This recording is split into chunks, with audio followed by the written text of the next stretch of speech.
Assalamualaikum. Kembali lagi ke Ayo Kuliah Yusim, langkah pintar menuju masa depan. Saya Siti Nur Alia dari jurusan Quran Multimedia tahun 3 bersama Bang Yunus. Oke, saya Ahmad Yunus. Saya adalah pelajar dokter falsafah konseling. Kalau di Indonesia mungkin kita sebut sebagai S3 konseling, dan saya juga adalah alumni S2 konseling penyalahgunaan dadah, atau kalau di Indonesia dikenal sebagai penyalahgunaan narkoba, yang juga dari Yusim. Judul hari ini yaitu Menggapai Sukses Bisnis Berkelas di Yusim. Sebelum itu, apa sih Bang Yunus Yusim itu? Mungkin ada teman-teman yang mungkin belum kenal lagi ya tentang Yusim. Jadi Yusim atau University Sains Islam Malaysia adalah salah satu kampus negeri, jadi University Awam di Malaysia, dan terletak di Nilai Negeri 9. Nilai ini kalau mau dicari dekat aja, 25 menit dari bandara, juga terletak di depan tol yang menghubungkan utara dan selatan Malaysia. Kalau teman-teman di Indonesia biasanya pergi ke Thailand atau ke Singapura melalui Malaysia, itu akan persis berada di depan gerbang Yusim. Karena lokasi yang strategis, Yusim juga sangat dekat dengan Kuala Lumpur, hanya 30 menit dari Kuala Lumpur, dan kurang lebih juga 30 menit dari Putrajaya. Lokasi yang strategis juga membuat Yusim berdekatan dengan kampus-kampus lain seperti UPM, UKM, dan kampus swasta yang banyak berada di sekitar area nilai. So, walaupun dia bukan di KL tapi ternyata strategis. Betul, justru karena tidak di KL itu nggak terlalu padat. Ya, suasananya jauh lebih tenang. Tapi meskipun tidak berada di KL bukan berarti jauh, gitu. Sangat dekat dan mudah diakses karena public transport juga banyak. Kita sebetulnya hari ini mau membicarakan tentang apa nih, Alia? Ini sebenarnya kita tuh mau bahas tentang dua jurusan. Dua jurusan dari Fakulti Ekonomi Muamalat. Nah, jurusan yang pertama yaitu dalam bahasa Malaysia ya, kita sebutnya Sarjana Muda Pemasaran Keuangan, atau kita sebutnya dengan... Kalau di Indonesia mungkin kita sebut sebagai Sarjana Muda atau S1 Pemasaran dalam Pelayanan Keuangan ya. Yang jurusan yang kedua tuh, Alia. Itu Sarjana Muda Pendaftaran dan Korporat. Kalau Indonesianya mungkin administrasi bisnis ya. Nah, itu dia. Dua jurusan yang menarik, tapi mungkin kita berdua di sini atau kita ada siapa? Berdua doang. Ada guestnya nih. Nah, ini dengan Dr. Profesor Madya Syahidah Abdul Syukur. Halo dokter, bagaimana kabarnya? Baik, alhamdulillah. Alhamdulillah. Sehat ya dokter? Sehat. Alhamdulillah. Terima kasih, sangat luar biasa dokter bisa hadir kesempatan kali ini. Kita tertanya-tanya, kalau di Indonesia kan kata-kata muamalat jarang didengar. Sebetulnya mungkin kita tanya dulu ya, apa sebetulnya Fakulti Ekonomi dan Muamalat ini? Terima kasih kepada saudara Yunus dan juga saudari Alia. Kalau kita cerita tentang ekonomi dan muamalat, kita tahu ekonomi. Sesungguhnya untuk ekonomi ini kita fakulti ini ditubuhkan pada tahun 2001. Oh, sudah lama ya. So jadi antara fakulti yang terawal dikira di fakulti ekonomi di Yusim ini. Di Yusim, jadi kalau kita lihat secara keseluruhan, mungkin yang lebih senang kita sebut tentang fakulti ekonomi muamalat adalah tentang bisnes. Bisnes. Jadi kalau di Indonesia mungkin ekonomi bisnis Betul. Baru kita mungkin paham ya. Kalau dikira perkataan muamalat tu adalah hubungan. Jadi kalau kita dalam perniagaan semestinya pastilah kita akan berhubungan dengan sama manusia. Ada ramai stakeholders kita kan. Kita ada contohnya peniaga, kita ada community, kita ada syarikat, kita ada contohnya pusat perbankan. Jadi itulah yang kita nak nyatakan untuk dalam bisnes dan juga muamalat ini. Dokter, menarik ya. Ternyata FEM atau Fakulti Ekonomi dan Muamalat ini adalah salah satu fakulti tertua. Atau yang paling awal ya. Kalau di Indonesia kami sebut tertua itu ya. Yang paling awal. Untuk segmen pertama itu kita akan membahas jurusan yang pertama, yaitu jurusan Program Sarjana Muda Pemasaran Perkhidmatan Keuangan dulu ya. Lalu nanti yang administrasi korporat.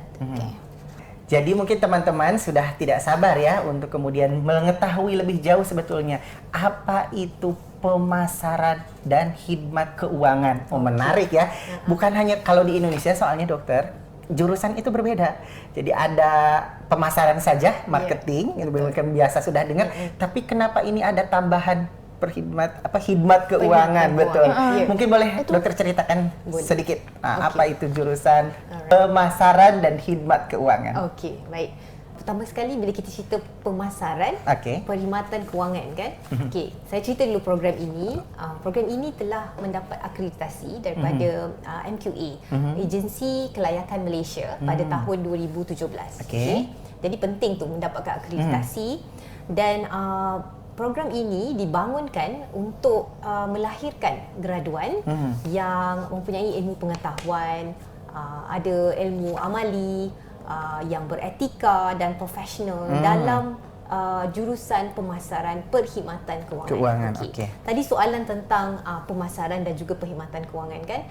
Kalau kita lihat pemasaran ni dia secara umum, kita akan bercerita tentang produk, kita akan cerita tentang harga, kita akan cerita tentang promosi, tempat, Tapi yang ini kita secara khusus untuk produk perkhidmatan kewangan. Jadi mungkin ada juga yang tertanya-tanya soalan tentang perkhidmatan kewangan. Contohnya kita ada insurans dan takaful, kita ada perbankan Islam, kita ada kewangan Islam, kita ada untuk wealth management, pengurusan harta Islam.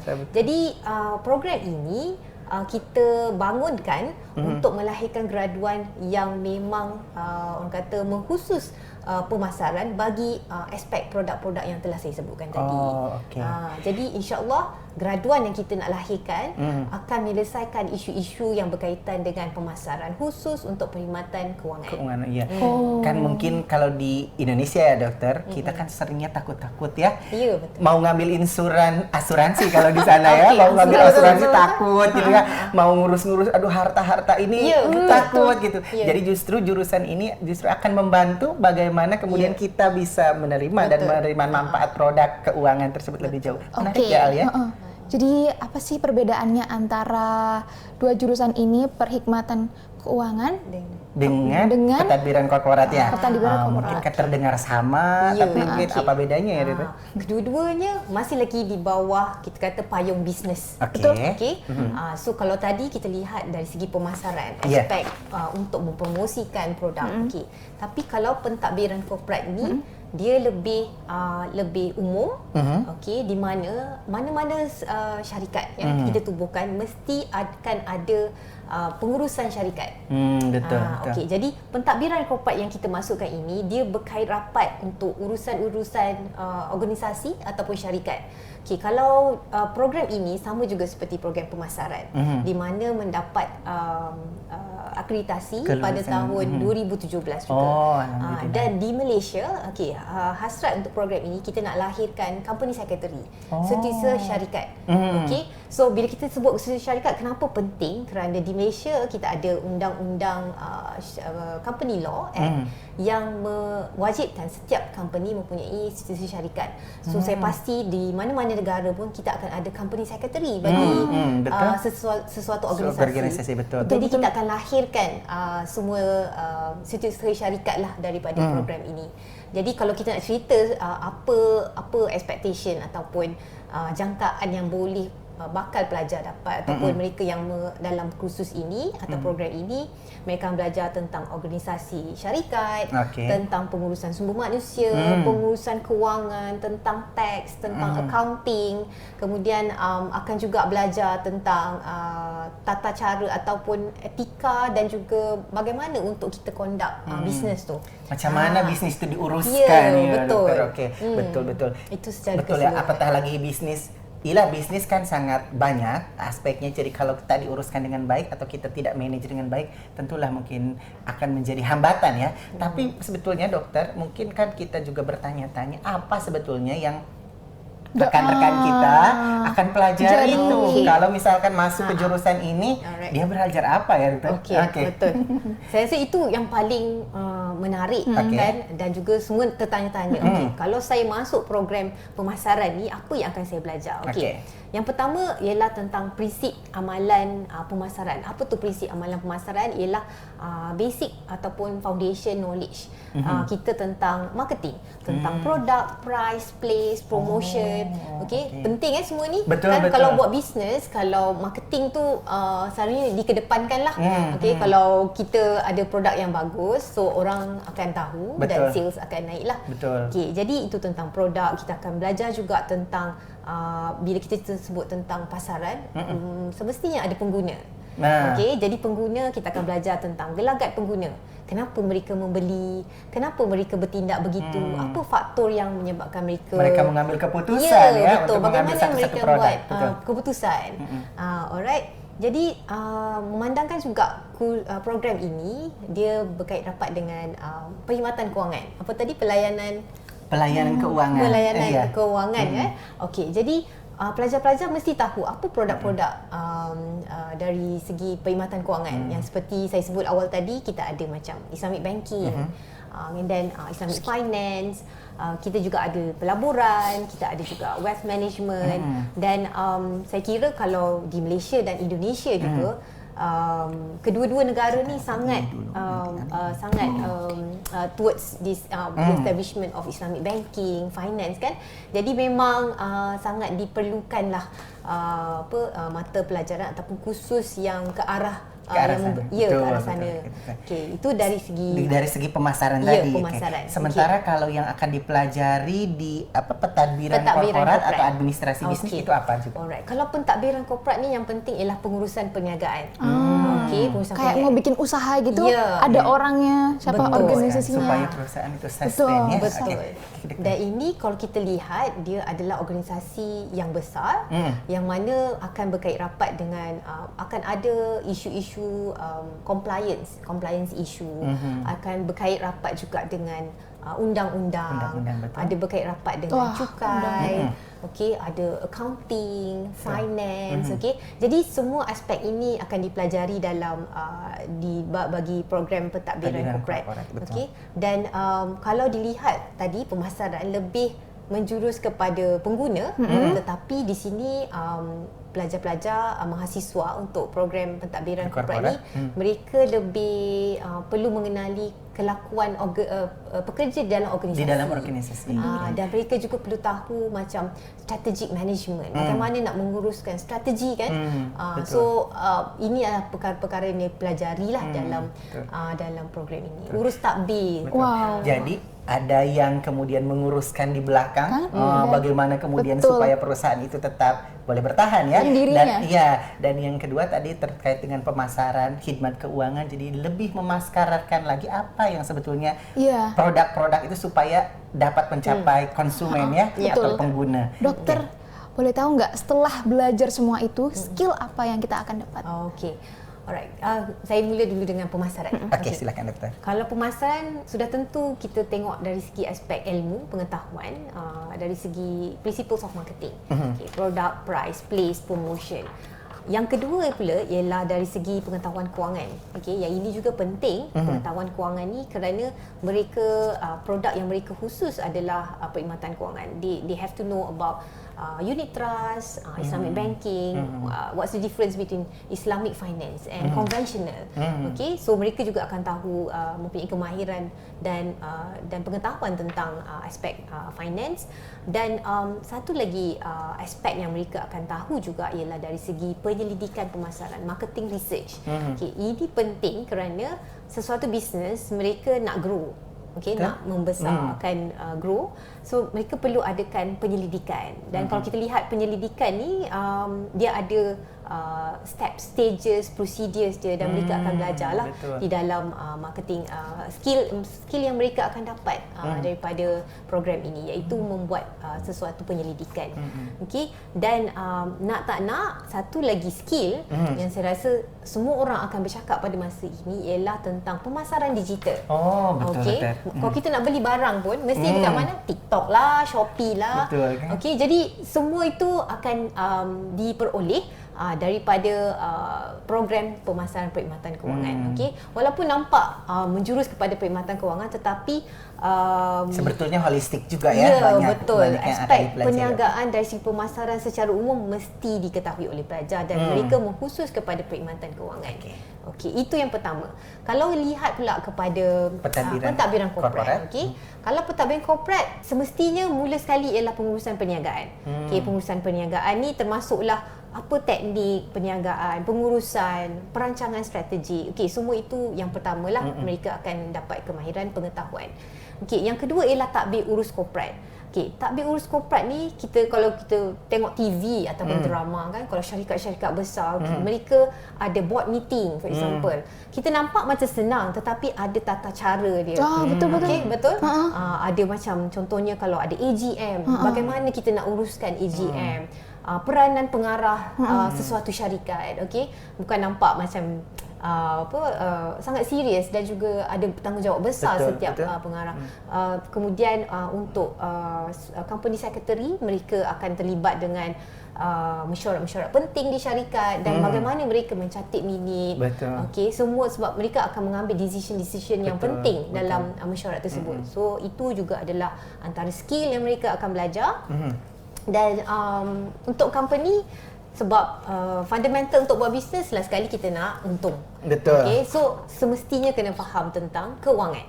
Okay, pengurusan kewangan, accounting, finance, pengurusan tax. Okay, itu satu. Kemudian dan bagi mana-mana organisasi yang paling penting adalah menguruskan human resource ataupun sumber manusia. Okay, sumber manusia ni kita lihat dari segi bagaimana untuk mengambil pekerja, beri training, compensation and benefit. Okey, kemudian welfare pekerja-pekerja. Okey, jadi itu semua adalah antara kemahiran, pengetahuan yang akan dipelajari dalam program ini. Bukan hanya bisnisnya semata-mata, tapi kalau di Indonesia kesejahteraan pekerjanya juga perlu dipastikan. Nah, ini menarik dokter untuk kemudian kita bincangkan lebih lanjut karena selalunya memang kita dengar ya bahwa keunggulan USIM adalah leader di dalam integrasi nakli dan akli. Ya, itulah yang membedakan ya USIM dari kampus lain. Nakli dengan akli ini kalau di USIM jangan tanya. Tapi bagaimana sebetulnya integrasi nakli dan akli ini diaplikasikan atau di-apply lah di jurusan dua jurusan ini, dokter. Terima kasih. Untuk dari segi integrasi nakli dan akli, itu falsafah kurikulum kami di USIM. Okey, kalau kita lihat contoh pemasaran perkhidmatan kewangan, kita lihat di pasaran ada macam-macam cara mereka membuat pemasaran. Okey, tetapi yang membezakan konten di USIM ini ada Islamic content. Okey, sebagai contoh ada satu kursus. Kursus ini kejurujualan profesional. Okey, mereka yang terlibat untuk kejurujualan, tetapi kita akan lihat bukan saja dari konteks contemporary, konvensional, tetapi kita akan ada input yang Islamik. Kita akan tengok bagaimana Rasulullah menjual. Betul-betul. Bagaimana sahabat-sahabat mempromosikan produk-produknya. Do's and don'ts untuk penjual-penjual ni. Itu sangat penting kan? Betul. Kan kita lihat macam-macam ya sekarang. Kita pun kan rasa kalau beli barang tak sesuai, kecewa kan? Jadi mungkin bagaimana kemudian USIM menarik ya, USIM membekalkan adab sehingga pemasaran itu meskipun kita ada KPI untuk penjualan, tapi etika atau adab tidak dilupakan. Menarik sekali ya. Dan etika dan adab itu sesuai dengan Islam. Al-Sunnah. Betul. Dan kalau di pentadbiran korporat sendiri bagaimana? Kalau untuk pentadbiran korporat pula, kalau kita lihat dari segi kontennya, dia banyak melibatkan aspek etika. Sebab kita kalau kita lihat sesuatu syarikat tu dia boleh jatuh bangun kadang-kadang bukan disebabkan salah satunya ialah kecekapan pekerja-pekerjanya, tapi satu lagi perkara ialah etika, values yang ada pada pekerja-pekerja tersebut. Jadi di dalam program ini kita lihat subjek-subjek contohnya macam strategic management, bagaimana membuat strategi. Ini juga kita akan buat rujukan dengan bagaimana strategi yang Rasulullah buat. Rasulullah juga bermesyuarat, right? Jadi bagaimana keputusan itu dibuat? Adakah Rasulullah sendiri saja yang membuat keputusan? So kita ada satu subjek macam dynamic masa orang bermesyuarat. Jadi semua itu kita belajar. Of course kita tahu bagaimana secara konvensional ataupun di syarikat-syarikat buat, tapi kita jangan lupa rujukan utama kita Quran dan Sunnah. Bagaimana kita integrasikan kedua-dua ini. Dan saya percaya kedua-dua ini akan menambah baik lagi segala konten yang ada bagi sesuatu subjek. Itu yang paling berbeza antara kita di USIM dan juga universiti lain tentang subjek-subjek yang kita tawarkan. Ternyata universiti ini nggak kalah sama universiti lain. Terus kira-kira apa nih peluang karir setelah graduasi dalam jurusan kedua? Kedua-dua jurusan ni bisnes. kita pergi negara mana, bisnes mesti ada. Betul. Jadi kita lihat peluangnya sangat besar. Peluangnya di local market, domestic market, di Indonesia semestinya. Betul. Kalau di sana apa ya panggilnya untuk pedagang bisnes, usahawan, karyawan ya. Karyawan, pengusaha. Pengusaha, betul. Karyawan. Jadi peluang kerjaya untuk pemasaran sangat luas. Boleh jadi marketing eksekutif, ke dalam bidang kejurujualan. Kemudian sebab mereka ada ilmu dari segi kewangan. Nggak asal jualan aja, tapi ada ilmu. Ya, betul. So mereka boleh jadi financial planner, perancang kewangan.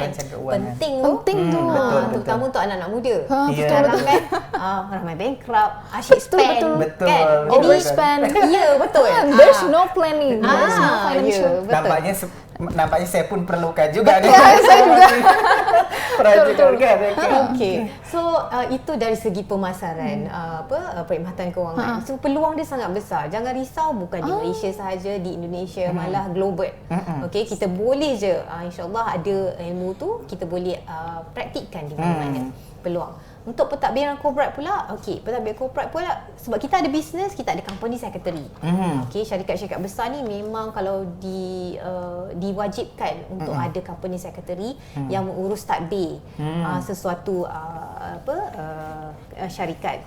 Jadi itu adalah peluang-peluangnya, dan mereka ini nanti mungkin kita akan sentuh tentang beberapa pengiktirafan yang mereka dapat dari professional bodies yang melayakkan mereka untuk guna kelulusan dan bekerja bukan sahaja di sini tetapi juga di luar negara.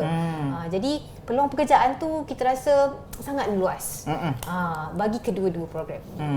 Jadi karena kan selalu ada kekhawatiran kalau nanti kita kuliah di Malaysia, boleh digunakan tak CGO tu di Indonesia kan? Atau mungkin kalau kita mau bawa ke luar negeri yang lain dalam peringkat antarabangsa lah atau peringkat internasional kan selalunya mungkin bertanya, tapi tadi keraguannya sudah Dokter tepis bahwa memang baik di Indonesia, Malaysia ataupun bahkan di tempat yang lain di serata dunia kita pun akan boleh memanfaatkan lah ya. Kalau bercerita mengenai itu semua kan tentu kita akan bercerita tentang alumni, kebolehpasaran sudah di mana, pasar alumni kerjanya kita, gimana betul dokter? Mungkin kita bertanya-tanya kat mana alumni kita ni berada. Mungkin dokter boleh cerita sedikit. Kalau itu selalu soalan antara ibu bapa bila nak betul. Anak saya nanti ada kerja ke? Ada kerja ke selepas ni ya? Nanti habis-habis tak ada kerja. So kalau dilihat alumni kita alhamdulillah batch yang pertama untuk yang bergraduat 2012 kalau tak silap saya. Kebanyakan mereka sekarang berada dalam industri perkhidmatan kewangan, perbankan ni untuk kedua-dua program. Kerana dalam bisnes kita ada perbankan, kewangan Islam, ada juga yang bekerja di institusi kewangan dan juga government, kerajaan pemerintah. Jadi pemerintah. Jadi kesemuanya memang menjawat jawatan eksekutif ke atas berdasarkan kepada qualification ataupun kelayakan mereka ini. Dan kalau kita lihat graduate employability maksudnya sama ada pelajar kita ni laku atau tidak. Marketability mereka ataupun ramai yang hendak graduan kita. Memang alhamdulillah kalau dilihat untuk program yang pertama percentage dia 100%. Maksudnya semua pelajar mendapat kerja. Jadi because memang demand tu sangat tinggi untuk dalam bidang perkhidmatan kewangan, terutama untuk Islamic Banking Finance, sama seperti Indonesia. Betul doktor. Mungkin karena kan kesadaran kita mengenai pengurusan keuangan saat ini sudah jauh lebih meningkat ya. Kalau dulu keuangan itu apa yang kita beli menabung dalam tabung. Kalau ada tabung. Kalau sekarang kan dah jadi insurans. Ini juga mungkin perlu kita rancangkan dengan lebih baik lagi. Betul dokter. Ternyata menarik ya. Banyak sekali peluang karena kan sebetulnya itu yang menjadi keputusan orang tua sebelum mengambil keputusan bagi anak mereka. Itu.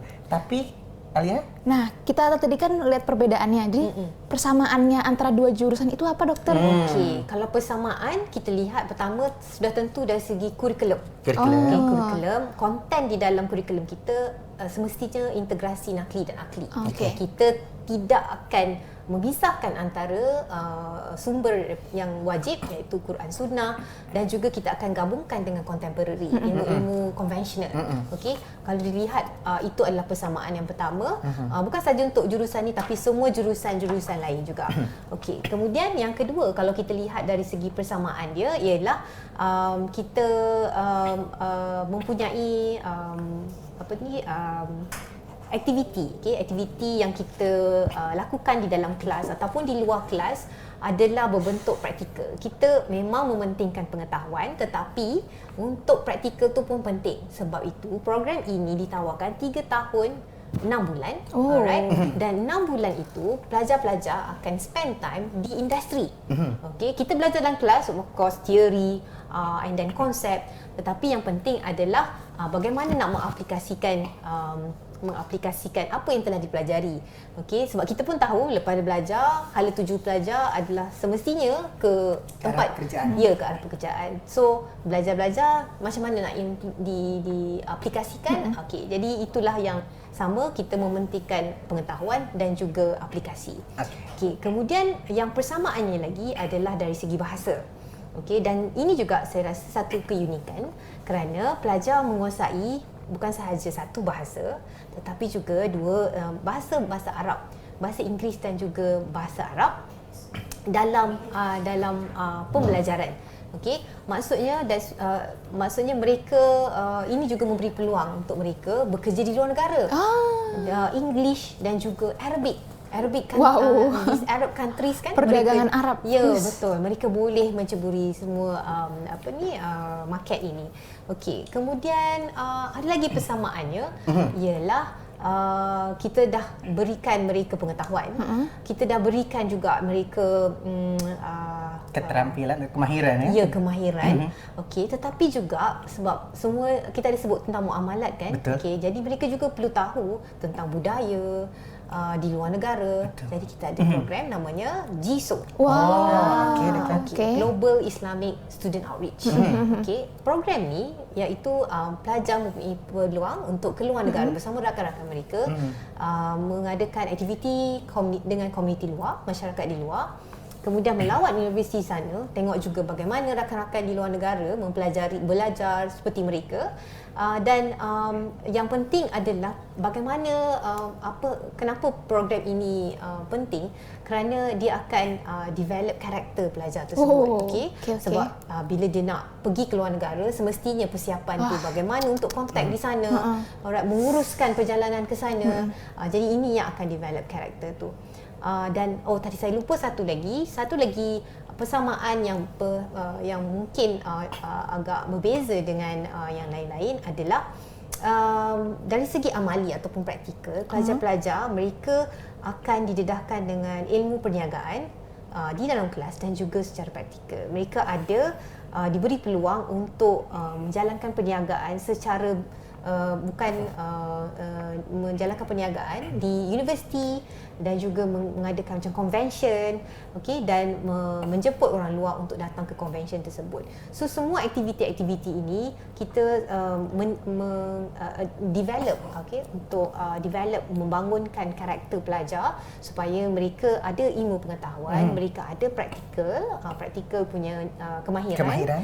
Mereka tahu bagaimana bersosial, dan semasa membuat semua aktiviti-aktiviti ini, mereka akan kita kena pastikan ada values etika mereka dalam menjalankan semua aktiviti ini. Itu adalah persamaan dari semua program yang kita tawarkan. Wah, Menarik ya, Alia. Menarik banget. Justru karena ada GISO dan program lain termasuk praktik-praktik itu akan membuat kemahiran bisnis untuk karena kan bisnis ini merentas budaya ya, ya, betul. Jadi kita akan bertemu dengan berbagai orang dari berbagai latar belakang budaya. Jadi menurut saya itu justru akan melengkapkan lagi bagaimana kemahiran berbudaya, berkomunikasi bukan hanya dengan kita yang satu budaya, tetapi mungkin dengan yang lain yang berasal dari latar belakang yang berbeda. Tapi kan ada juga satu pertanyaan mungkin, Alia. Saya tuh punya pertanyaan terkait dengan kalau akreditasi tentu gitu, tapi bagaimana pengiktirapan lembaga lain? Karena kan kalau sekarang saat inilah selalunya kita memerlukan pengakuan pihak ketiga, third party yang kemudian menilai. Kalau di kedua program ini seperti apa? Okey, alhamdulillah untuk kedua program ini mereka mendapat pengiktirafan daripada badan profesional di Malaysia dan juga luar negara. Okey, kalau di Malaysia untuk program yang pertama, pemasaran perkhidmatan kewangan, mereka kerana pemasaran perkhidmatan kewangan ni berkait rapat dengan perancangan kewangan, jadi mereka mendapat pengiktirafan daripada Malaysian Financial Planning Council, MFPC. Okey, maksudnya di luar sana nanti sekiranya sesiapa yang ingin menceburi bidang perancangan kewangan, mereka perlu ada kelayakan dan kelayakan ini dikeluarkan oleh MFPC. Okey, jadi pelajar-pelajar ni mereka mendapat exemption, pengecualian daripada 7 modul, 6 modul telah mendapat pengecualian. Wow. Banyak tu doktor. Ya, betul. Maknanya hampir kita boleh sebutlah hampir semua. Hampir semua kan? Hampir semua. Mungkin just finalize untuk memastikan sajalah betul. kan. Betul. So itu adalah yang pertama. Because kita kena tahu kalau macam MFPC ni dia bawah bank negara, Central Bank. Okay. Jadi memang perlu mendapat pengiktirafan iaitu yang untuk program pertama. Okey, kalau kita lihat yang kedua pula untuk sarjana muda pentadbiran korporat.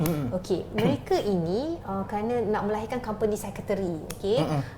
Mereka mendapat pengiktirafan dan juga pengecualian daripada MICSA. MICSA stands for Malaysian Institute Chartered Secretaries and Administrators. Wow. Okey, mereka akan mendapat qualification CGQP. CGQP, okey, di mana yang melayakkan mereka sekiranya mendapat qualification ini, mereka akan dibenarkan untuk bekerja di luar negara dengan qualification tersebut.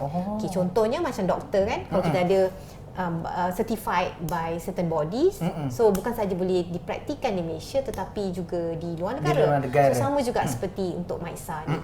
Okay, so ada banyaklah countries yang mereka boleh pergi, UK, Zimbabwe, so antara negara-negara yang mereka boleh pergi. Dan kedua-dua program ni boleh saya katakan mereka mendapat pengiktirafan daripada professional body. Itu adalah satu advantage extra lah. Betul. You dapat degree, dapat lagi professional sijil tu. Ya, betul. Karena kan kebiasaannya dalam program-program yang lain selesai sarjana dia akan tambah lagi kursus untuk mendapatkan sijil-sijil. Kalau di USIM justru sambil satu package dah. Ada satu paket. Sekali baca, sekali dapat. Betul. Kalau dalam istilah Indonesia, sekali mendayung 2-3 pulau terlampaui. Itulah dokter, sangat menarik ya. Artinya mungkin dengan satu proses belajar di USIM itu akan membuka banyak peluang kerja kita untuk kemudian lebih luas lagi. Mungkin itu rahasianya kali Alia ya. Dan kenapa alumni tadi langsung dapat kerja dokter. Betul. Oke dokter, kita mau tahu nih apa keunikan dari dua program tersebut tadi? Okey. Banyak ni unik bezanya kan. Okey, tadi saya dah terangkan integrasi nakli akli. Itu bukan keunikan untuk dua program ni saja, tapi untuk keseluruhan universiti ini. Okey, tapi kalau kita nak cerita keunikan adalah dari segi objektif program bagi kedua-dua program ini. Okey, kalau kita lihat pemasaran, uniknya pemasaran perkhidmatan kewangan kerana kita ada pengkhususan dalam perkhidmatan kewangan. Kalau dilihat pemasaran yang biasa ditawarkan adalah secara general, tetapi program ini berkhusus kepada perkhidmatan kewangan, iaitu tentang perbankan Islam, kewangan Islam, unit trust, pelaburan, Islamic Wealth Management. Okay? Jadi memang ada pengkhususan dari segi objektifnya. Dan bagi SMPK ataupun pentadbiran korporat, pengkhususannya ataupun objektifnya adalah menjurus kepada tadbir urus korporat. Okey, tadbir urus korporat, pengurusan pentadbiran itu adalah uniknya dari segi program ini.